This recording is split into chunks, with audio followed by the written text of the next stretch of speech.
कहते हैं कि इंतज़ार का फल मीठा होता है और मैं इस बात की उम्मीद करती हूँ कि ये सेशन उसी तरीके से मीठा, कुछ खट्टा, कुछ खबरों के साथ और कुछ तथ्यों की बातचीत के साथ कंडक्ट किया जाए।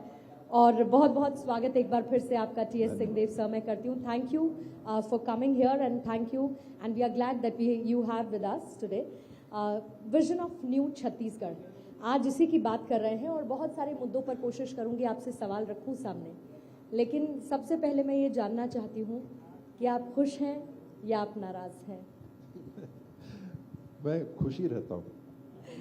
हम भी यही चाहते हैं कि आप खुश रहे, आप मुस्कुराते हुए बहुत अच्छे लगते हैं, लेकिन कई बार कई अवसरों पर ऐसा महसूस होता है कि आपको खुश रहने नहीं दिया जा रहा है।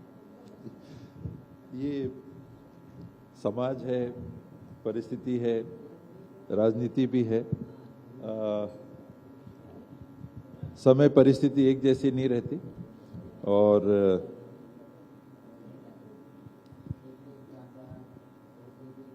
खेल के मैदान में खेल दूसरा होता है, यहाँ खेल दूसरा होता है। क्रिकेट खेल रहे हैं, आउट हो गए हैं तो थोड़ा सा लगता है कि थोड़ा सा और खेल लेते, विकेट नहीं ले पा रहे, सामने वाले ने चौका छक्का लगा दिया तो अच्छी बॉलिंग कर पाते, तो उतना ही दुख सुख है। मैं बाकी बहुत नीचे तक नहीं जाती बात। तो क्या आप क्लीन बोल्ड करने में विश्वास रखते हैं? नहीं, अच्छे से खेलने में। अच्छे से खेलने में आप विश्वास रखते हैं। और आपने खेल के मैदान का जिक्र किया। एक अभी खबर आई कि प्रोटोकॉल का पालन नहीं हुआ। ओलंपिक के स्टेडियम में आपको मौजूद रहना था, प्रशासन के बार बार कहने के बावजूद आपकी वहां पर मौजूदगी नहीं थी और आपने एक लाइन कही कि मैं अपने सम्मान के साथ कभी समझौता नहीं करूंगा। कई बार अपने सम्मान के साथ तो समझौता कर लेता हूं, कमजोर इंसान हूं या हो गया हूं, लेकिन साथ ही कई बार जब ऐसी बात उठा देते हैं कि हम लोग के सम्मान पे बात आ रही है, आपके साथ हम लोग हैं, तो उनके लिए खड़ा होना पड़ता है, तो जरूर ऐसी परिस्थिति आ जाती है। मैं माफी चाहूंगी, मुझे इन बातों का जिक्र इसीलिए करना होगा क्योंकि एक आप माननीय पद पर हैं, डेप्यूटी सीएम के आप पद पर हैं और बहुत सारी ऐसी चीजें हैं जिनमें, और जैसा कि प्रिया ने कहा कि आप अपनी बेबाकी के लिए जाने जाते हैं, आप अपने दिल में कुछ भी नहीं रखते। जिस तरीके का फॉर्मूला तय हुआ था 2.5 साल आप मुख्यमंत्री पद संभालेंगे, लेकिन आखिरकार 5 साल पूरे होने से ठीक पहले आपको डेप्यूटी सीएम की जिम्मेदारी दी गई। आपको लगता है कि इसमें कुछ कमी रही? 2.5 साल तय हुआ कि नहीं, वो अभी भी दरवाजे के पीछे। आप उस दरवाजे के पीछे थे? जी, मैं भी उस कमरे में था।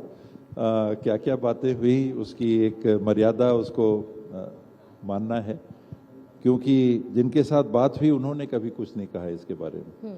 अगर वो कहते तो बात और होती, पर जब उन्होंने नहीं कहा तो मेरा कुछ कहना उचित नहीं है। मीडिया में जरूर ये बात लगातार उठती रही, 2.5 साल वाली बात, और वो नहीं हुआ, वो परिस्थिति नहीं बनी। उप मुख्यमंत्री की बात बीच में भी आई थी, पंचायत विभाग से मैं जुड़ा था, वहाँ काम कर रहा था, मैंने महसूस किया कि मैं वहाँ डिलीवर नहीं कर पा रहा हूँ तो मैंने विभाग छोड़ दिया था। तो उस समय भी ये बात आई थी, तो मैंने कहा नहीं, मैं इस तरह की बात के लिए नहीं, बात अगर ऐसी है तो इसको क्लियर कर दीजिए। मीडिया में आती है बात तो लोगों में बात जाती है, रोज 150 फोन आते हैं कि बाबा कब बन रहे हैं, बनेंगे कि नहीं बनेंगे, क्या हो रहा है, अब क्या होगा। मैं कहा कि ये मेरे हाथ में नहीं है, तो हाईकमांड से तय होता है। तो उस बात को मैं चाहता हूं कि सोनिया जी, राहुल जी, प्रियंका जी से मेरे को समय दिला दीजिए और ये बात फाइनल हो जाए कि मैं ले नहीं सकता, मैं मुख्यमंत्री बन नहीं सकता। हम लोग पार्टी के हायरार्की और उसके स्ट्रक्चर में काम करते हैं, हाईकमांड तय करती है, तो वो हाँ ना में बात खत्म हो जाए। वो भी परिस्थिति नहीं बनी। फिर अभी 28 जून को एआईसीसी में बैठक थी, समीक्षा बैठक थी चुनाव की तैयारी के लिए।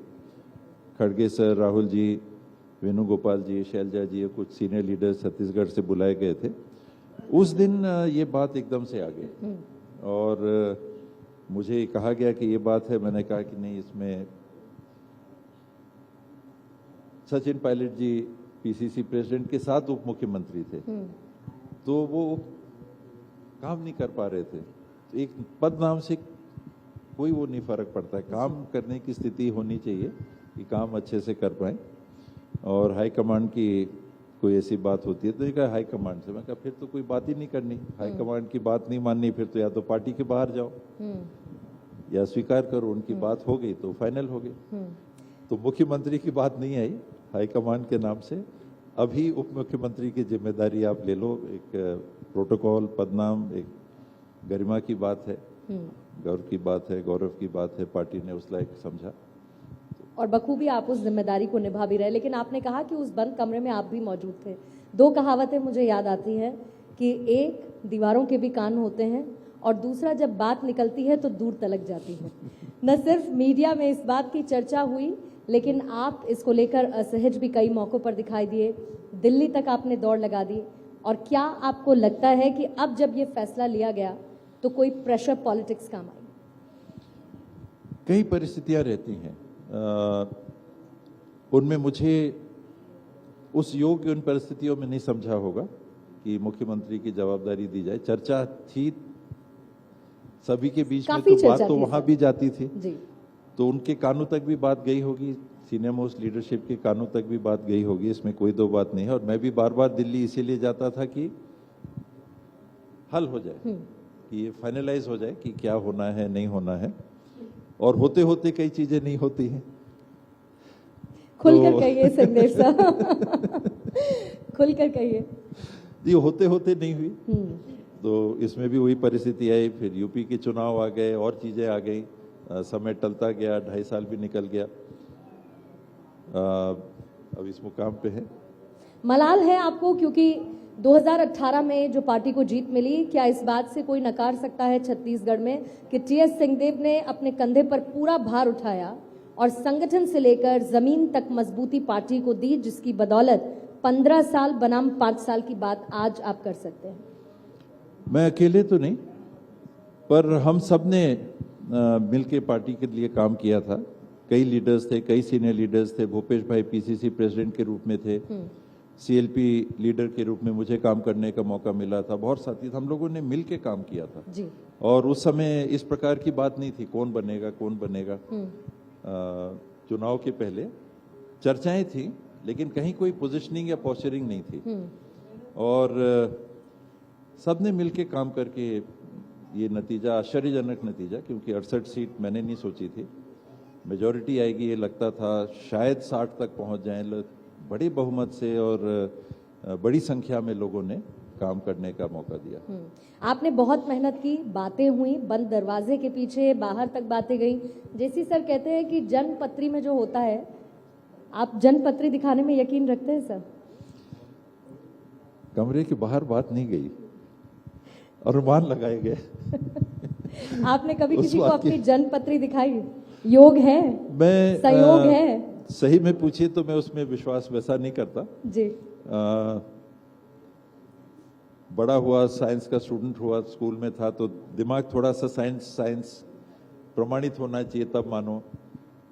घर के लोग सब मानते थे, मम्मी डैडी सब मानते थे, सब उसका पालन भी करते थे, दिखाते भी थे।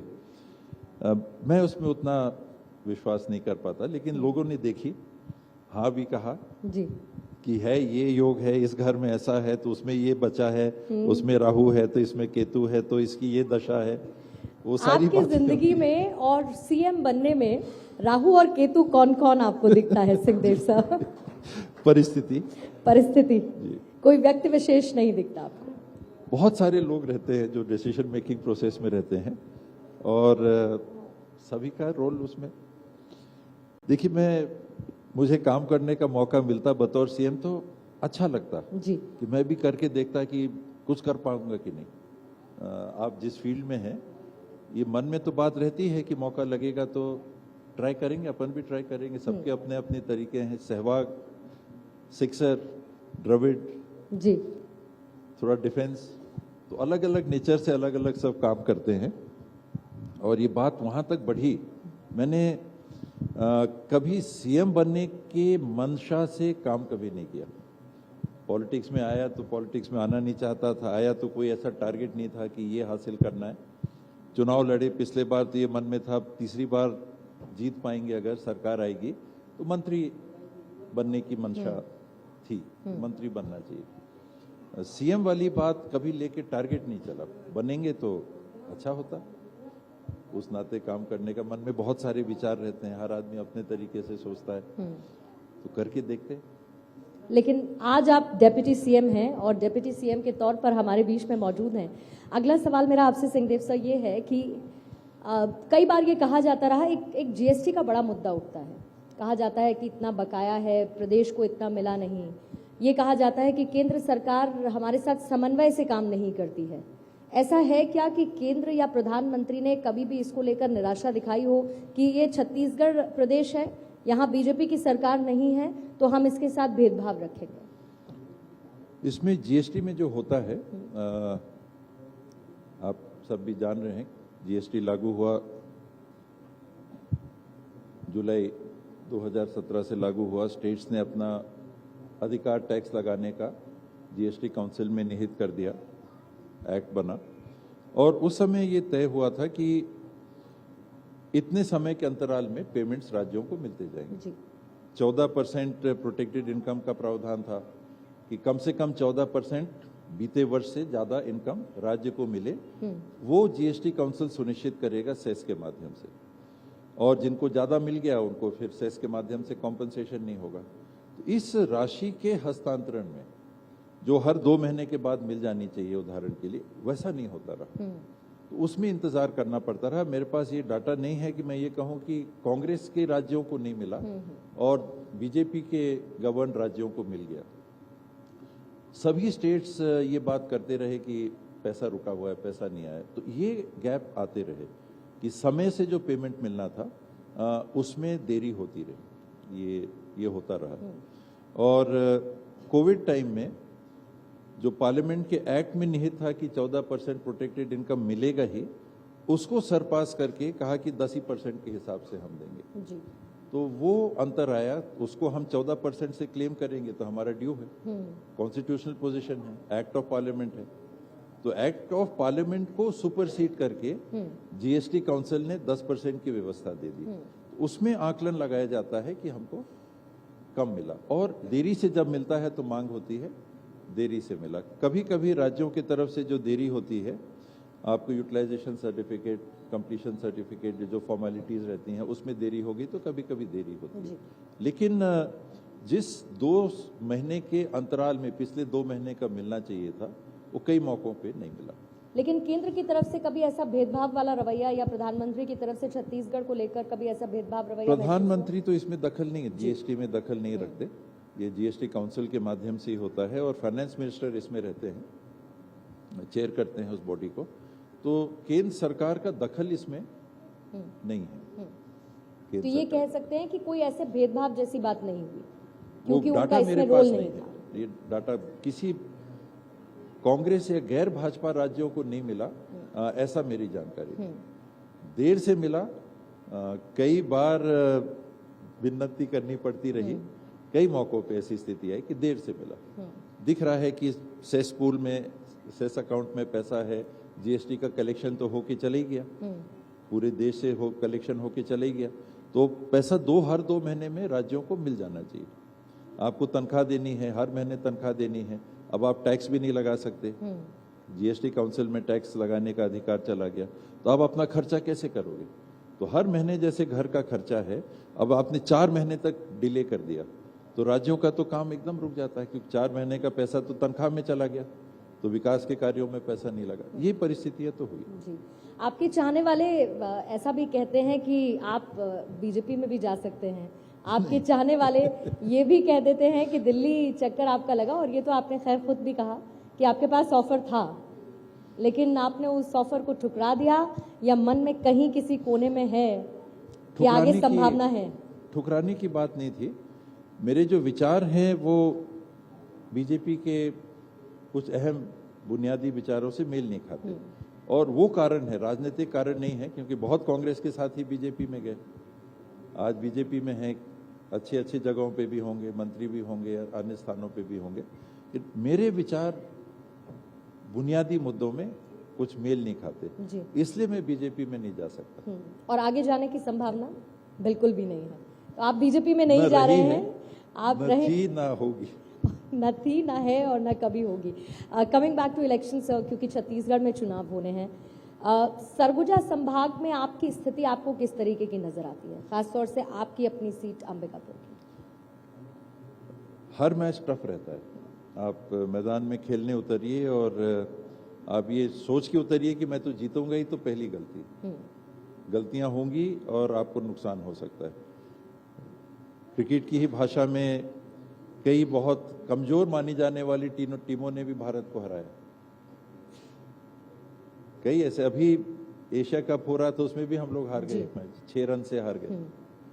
तो पर वैसा उसके बाद मान के एशिया कप जीत भी लिया। मैं इसीलिए जी। टीएस सिंहदेव जी से पूछ रही हूँ कि उनका एशिया कप, उनका ताज क्या है?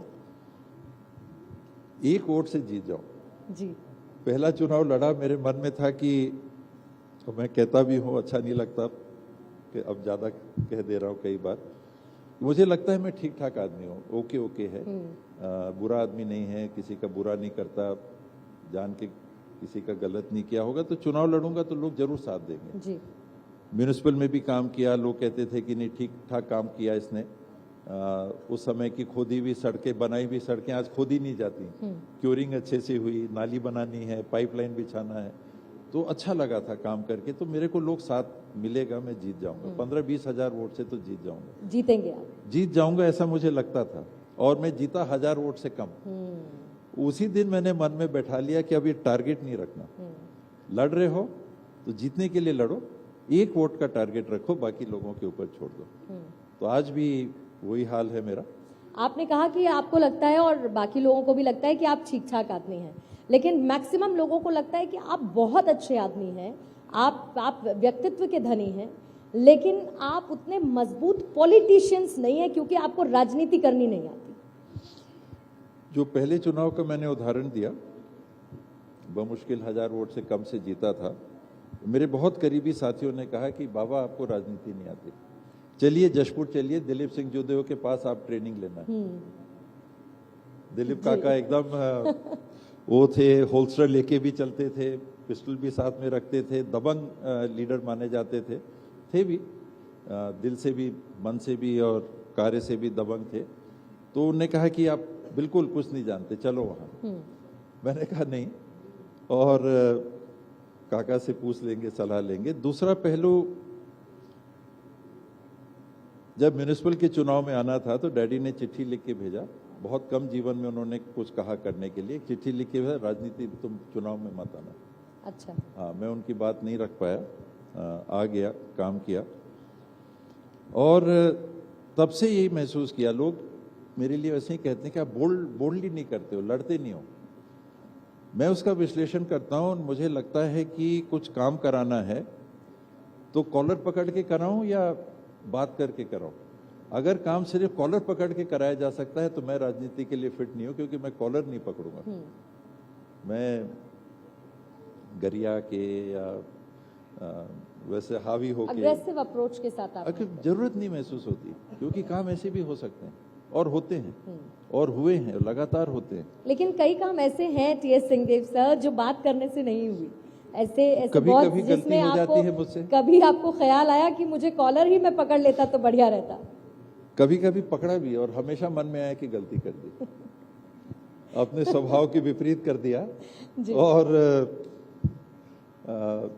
मेरे को नहीं करना था। 1-2 मौके आए ऐसे, मुझे लगता है कि उसकी जरूरत नहीं थी। मैं अपने आप को कंट्रोल नहीं कर पाए, जिसको कहते हैं गुस्सा आ जाता है तो कभी कर दिया, तो कमजोरी है, आवश्यकता नहीं है, उसकी जरूरत नहीं है। लोग अगर आपका साथ दे रहे हैं तो कॉलर पकड़ने की क्या जरूरत? आप किसी तरह के हो, सॉफ्ट माने जाते हो, पर लोग मौका दे रहे हैं काम करने का, साथ खड़े हैं आपके। मम्मी डैडी नहीं पॉलिटिक्स में रहे, जोगी जी उस समय चीफ मिनिस्टर थे, डैडी का डेथ हुआ था, 13 के बाद उन्होंने एक प्रेस कॉन्फ्रेंस ली, और उस प्रेस कॉन्फ्रेंस में कुछ ऐसी बात आई कि अब हम लोग फ्यूडल बैकग्राउंड से भी हैं कि पैलेस की दीवारें गिर रही हैं, अब नया सब चीज चालू होगा। शायद आप शाही परिवार से हैं, उसका भी असर आपके व्यक्तित्व पर है? उसमें तो कई चीजें आती हैं जी। तो ये 2001 की बात है और मम्मी ने भी एक तरह से रिटायरमेंट ले लिया था कि अब पॉलिटिक्स में करना है तो तुम लोग करो। 15 साल तक बीजेपी रही, 3 साल तक जोगी जी थे, तो उस समय भी एक तरह से हम लोग हाशिए पे ही थे, पर कैसे टिके रहे। लोगों का साथ अगर नहीं मिलता कि ये तो कमजोर आदमी हमारे लिए क्या करेगा, ये तो बोल ही नहीं सकता है, लड़ ही नहीं सकता है, तो हमारे लिए क्या करेगा, इसको हम पब्लिक लाइफ में क्यों सपोर्ट करें। लेकिन लोगों ने किया। अगर किया तो ये भी उन्हें भांपा होगा कि नहीं, काम कराने की इसकी बिना लड़े झगड़े भी क्षमता है, तब तो लोग साथ देंगे। नहीं तो आपको तो लोगों के लिए खड़ा होना है, उनके लिए काम कराना है। अगर नहीं करा पाओगे तो वोट आपको कैसे मिल सकते, मिल ही नहीं सकते। तो मैंने सारे विश्लेषण करके ये महसूस किया कि मुझे अपने आप को बदलने की जरूरत नहीं। इसीलिए आप वैसी ही राजनीति जैसे आप पहले करते थे वैसे ही राजनीति आप करते हैं। और इस बार कांग्रेस 75 पार का नारा दे रही है, क्योंकि पिछली बार बड़ी सफलता मिली 2018 में, लेकिन बीजेपी तैयार है। अगर इस बार कांग्रेस जीतती है तो चेहरा कौन होगा कांग्रेस की तरफ से सीएम पद के लिए? मैंने उस वक्त वो सवाल नहीं पूछा, लेकिन क्या आगे का कोई वायदा टीएस सिंहदेव के लिए किया गया? नहीं, कोई वायदा नहीं। उप मुख्यमंत्री तक वाली बात थी और संभावनाएं अलग हैं, वो हमेशा बनी रहती हैं जी। ये 28 जून वाली जो बैठक थी दिल्ली में, 24 अकबर रोड वाली बैठक जो थी, उसमें जो सार है, मीटिंग की बात है तो मैं डिटेल में तो नहीं कह पाऊंगा। उसका सार ये था कि जॉइंट लीडरशिप में भूपेश बघेल की अगुवाई में हम चुनाव लड़ेंगे। तो आज तक वैसी स्थिति है। और कई बार चुनाव के पहले चेहरा डिक्लेयर हो जाता है कि चीफ मिनिस्टर का चेहरा ये रहेगा, तो वो अभी बात नहीं आई है, कल आ सकती है, कभी भी आ सकती है। और अभी रमन सिंह जी का भी मैंने सुना था कि स्टेटमेंट की कांग्रेस का कोई चेहरा नहीं है, ये पिछले बार भी नहीं था, अलग परिस्थिति बनी। तो डिक्लेयर करके भी आपने ये एक्सपेरिमेंट किया, कर्नाटक में भी आपने ये एक्सपेरिमेंट किया कि आप फेसलेस गए। फेसलेस तो नहीं है, पर इनमें से उस समय की स्ट्रैटेजी अगर ये बताती है कि किसी को एक को करने से कहीं पॉलिटिकली नुकसान हो सकता है, तो पार्टियां नहीं डिक्लेयर करती हैं। कई जगह कई पार्टियां, सभी पार्टियां करती हैं, नहीं भी करती हैं, और कांग्रेस अलग नहीं है। तो जो वर्तमान परिस्थिति है उसको देखते हुए कि इनको डिक्लेयर कर देना ठीक है, तो वो डिक्लेयर कर देते हैं। तो अगर उनको लगेगा कि हमको फेस डिक्लेयर करना है तो वो कर देंगे। अंतिम 2 सवाल हैं बस मेरे, और मैं जल्दी से उनका जवाब आपसे चाहूंगी। 2023 में कांग्रेस खुद को कहां देख रही है विधानसभा चुनाव में, और 2024 में कांग्रेस प्लस पूरा इंडिया अलायंस कहां पर देखते हैं? कांग्रेस छत्तीसगढ़ में बहुमत में आएगी, 75 पार जाएगी। 75 पार मैं कुछ साथी कह रहे हैं। कुछ आपने 2/3 मुझे निराशा होगी, 2/3 से कम अगर हुआ तो मुझे जरूर निराशा होगी, क्योंकि कई अच्छे काम भी किए हैं कांग्रेस ने, इस गवर्नमेंट ने। कुछ काम नहीं भी हुए होंगे, कई काम हैं जो किए, और ऐसी गवर्नमेंट को मौका मिलना चाहिए काम करने के लिहाज से। जो गवर्नमेंट ने काम किया, कमियां अलग बात है, मौका मिलना चाहिए। 24 में जो सिंगल पार्टी या सेपरेट पार्टी सिस्टम चलता रहा देश में, वो आके रुका 1977 में, जब जनता पार्टी का गठन हुआ और ये माना गया कि कांग्रेस के 50% से कम वोट शेयर को पार करना है, तो हम बाकी मिल जाएंगे तो आधे से ज्यादा हो जाएंगे, तो सब एक हो जाओ। तो एक हुए, जनता पार्टी बनी, और उसके बाद से जो सिलसिला गठबंधन का देश में चला है तो वो रुका नहीं। आज बीजेपी भी सिंगल नहीं लड़ रही है, उनके पास अपना बहुमत है, लेकिन एनडीए के स्वरूप में अपने आप को कायम रखा है उनने जी।